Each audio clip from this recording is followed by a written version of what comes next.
like my secret touch. Nice. Yeah.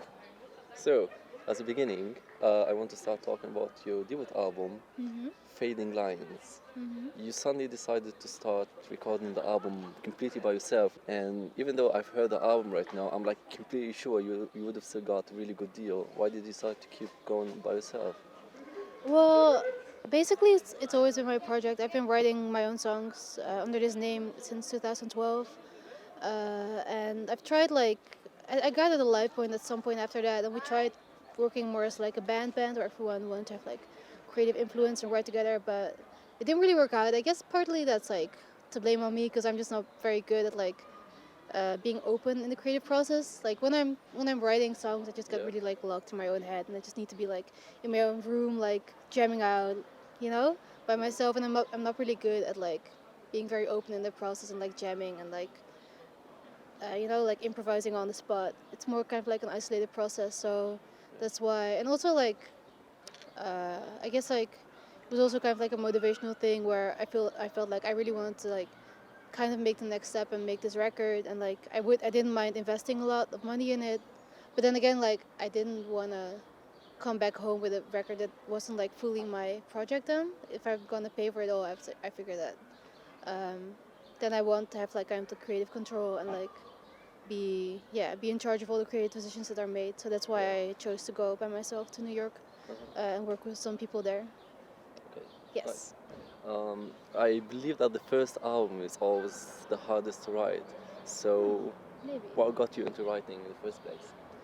Um, well, it's when I started writing, it was kind of like after a bad breakup. So it was that was long ago, and Yeah. so those songs were all kind of like more emotional, like love, sad love songs and stuff. But like gradually, I've kind of like I'm in a pretty happy place in that regard right now. So I write about different things, and right now, yeah, it's more like a stream of consciousness kind of thing, I guess, where it's more improvisational and just like gather thoughts. It's not, yeah, it's more intuitive now. It's not very much about a specific person or thought or memory. It's more like a combination of, yeah, different thoughts or memories combined.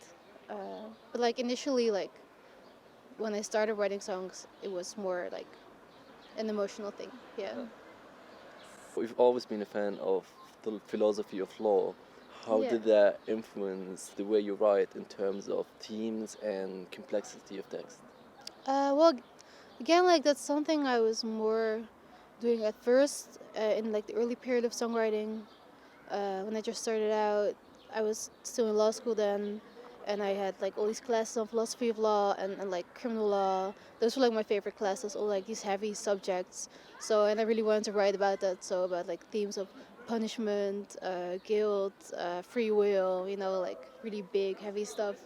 But again, like uh, I, I don't know, there isn't like a specific moment when I let go of that, but like gradually my songwriting evolved into more like intuitive kind of process where I don't really know beforehand what the song is going to be about. I just kind of like make it up as I go along.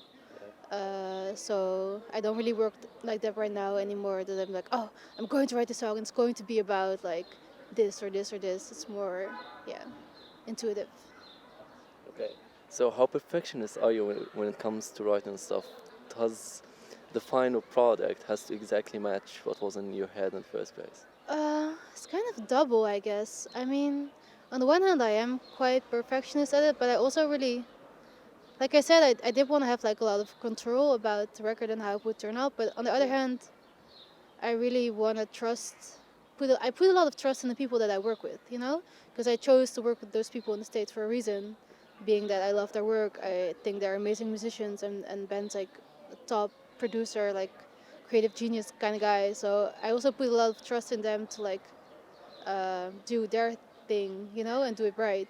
And I feel like that's also the value, the added value that you have when working with a producer and working with a backing band, that you can, also profit from everyone's input and ideas. But like in the end, that's kind of like the thing. I am very open towards like input and like people thinking with me about arrangements and stuff. But in the end, I want to have like the final say, be able to have the final say, like, oh, it's gonna be like this or like this, and not have to like debate with bandmates about it or whatever. So I did have some preconceived notions of what the record should be like, but they're I just tried to be very open towards everyone's opinion and input, and made it kind of like more collaborative effort. So I kind of let go of that perfection. Well, not let go of the perfectionism, but at least about the control. Okay. And like I'm super happy with how it turned out. So I guess it turned out alright. Yeah. So tell me more about the recording and the writing, or mostly about the writing process. Do you do everything by yourself? Yeah, like the basis of the songs I write by myself. So that's just like the chord progressions, the vocals, like the melodies. Yeah. Sometimes I'll write like some guitar lines too, or some organ lines, or keys stuff. I don't play drums myself, so I can't really, you know, make a demo of that. But I usually have like some ideas about it, but which I'm very unable to communicate because just like drummer guy, do like this. Yeah, it doesn't really work. So I kind of like let that department more to like Ben and Jackson to come up with a good drum arrangement for the record. But like the rest was mostly me. Yeah. Okay. So you got after that signed by Heavenly. Yeah. Did you already plan getting signed by a label after releasing the album? And how signing up with the label changed your interpretation of the band's future? Well, before I went to New York, I didn't know anything that it was gonna end up with a label. I didn't have a manager or a booker or a label or whatever. I just like knew that I wanted to make a record. And just as soon as the record was finished, I found like a manager. I already been talking to him, but like he wanted to hear like what the record's gonna be like, and I really liked it. So then when it was finished, we just started together to try to find a team to put it out, and just like started emailing around, also to Heavily. Yeah, so I don't know if you know the story, like how it ended up there, but Yeah, like it read was, about it. yeah. Well, the short version of the story is just like we emailed it, they liked it, they signed it, But like there was like a friend of me who I met through couchsurfing, blah blah blah, who started working there right before that. So I already asked her like, hey, do you know if they listened to it already? Maybe you can check, blah blah. And I'm sure that wasn't like the decisive factor why they, in the end, signed it, but like maybe it got help them to at least like listen to it. I don't know, but I mean like I was super happy to when they flew down to a show at Amsterdam and decided there that they were gonna put it out because like they're a pretty amazing label. They're not very well known in Holland, but in the UK they have this pretty impressive history of like legendary bands that they put out, and it just feels pretty incredible to somehow be connected to that. Mhm. Have you ever thought about being in a full-time band and just earning from it? To what? Like full-time musician, you mean? Yeah. I mean, I would love that for like a couple of years, yeah. Like, I mean, right now I'm still combining it with my day job as a legal aid at the immigration office, but I actually also really like my day job. It offers a lot of balance and like fulfillment, I guess. That is difficult to get out of music in that way. But for a couple of years, I think it would be cool to like live the musician life. I'm all about like trying to experience different kinds of lives, if that makes sense.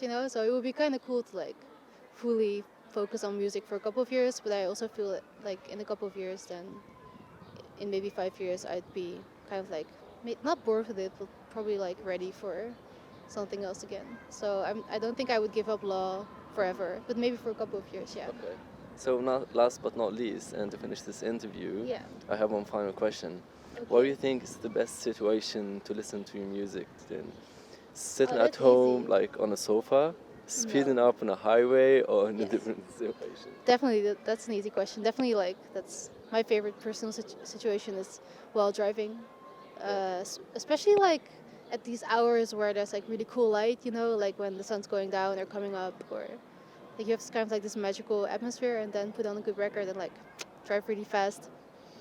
Definitely the best time. Yeah. From personal experience. Yeah, I mean like that's one of my favorite things about being on tour is just like driving, a lot of driving, listening to a lot of records. It's kind of like what I always have in mind when like working on songs. Like, is this gonna sound good? Like when you listen to it driving in the car, because I want it to sound good for that moment. Yeah. I hope I succeeded. I haven't listened to my own record a lot in the car yet, so I don't know. But I hope it succeeded at that.